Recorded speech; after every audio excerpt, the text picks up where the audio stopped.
My name's Jack. I'm Emmanuel. And this is the mechanical side of the Pathfinder MMR. So, first off, we're going to start outside. We've got these 8-inch Andy Mark pneumatic tires. They're non-marring, so it's going to scuff up the floor.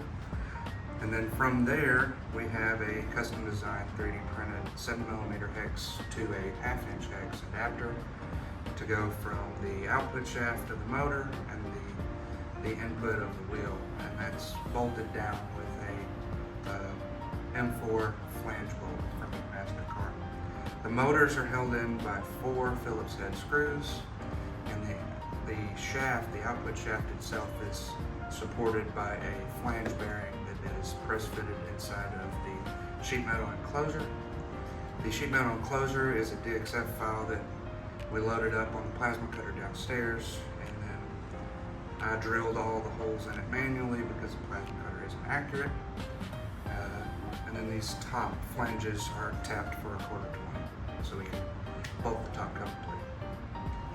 The 1/4 20 top cover plate will be made out of plexiglass. Most likely be store-bought from local hardware store if we can't source anything here. That'll be roughly, we're shooting for what, 1/4 inch? Between 1/4 inch or 3/8 So plexiglass. I hope for rigidity and the support of the weight and cargo that will be on top of it. The electronics enclosure itself is also 3D printed with a variety of holes to accept the machine screws for Arduino and the motor controller to hard mount it into itself. The box, the electronics enclosure itself is also hard mounted into the box from screws coming in from the bottom. It also has a battery tray feature as well as a dowel pin feature for holding our power converter. As far as that, I think that's just about everything for the machine and the mechanical side of Pathfinder MMR. Hi, my name is Tyler Winnigan. And I'm Corbin Caroline, and we are with Pathfinders working on the mobile manual robot.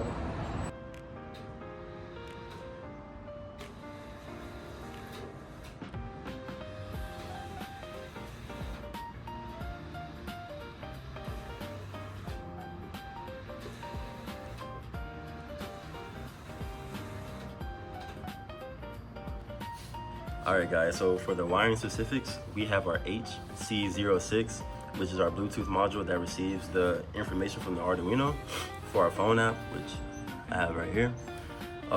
So the simple wiring is just power and ground to the Arduino, and the power gets 3.3. And then the RX pin goes, we have it going into 10, and the TX pin from the module going into 11. We didn't put it in 0 and 1 because from the research that we did, if you put it in 0 and 1, it causes the ports to be busy and not allow you to upload your code. So from the Arduino to the RoboClaw, our TX is in pin 3 and our RX is in pin 2. TX from the Arduino goes to S1 for your RoboClaw, and RX goes into S2. And so we also found out that we had to switch those 2 pins to allow the communication to receive it on our app. And so after that, we were having some problems with connectivity from the module to the Arduino and getting like information back and forth. So we found out that an Android is better suited for the HC06. And once we found that out, we still had a couple more problems with communication to the Arduino to the motors, Bluetooth wise. And so what we did was we programmed the Arduino to have a simple code to run the motors, and that worked. And we were getting communication, we just had to combine the 2, which just recently we were able to do that. And so now we're getting a full functioning forward, back, reverse, left and right with a 0 turn.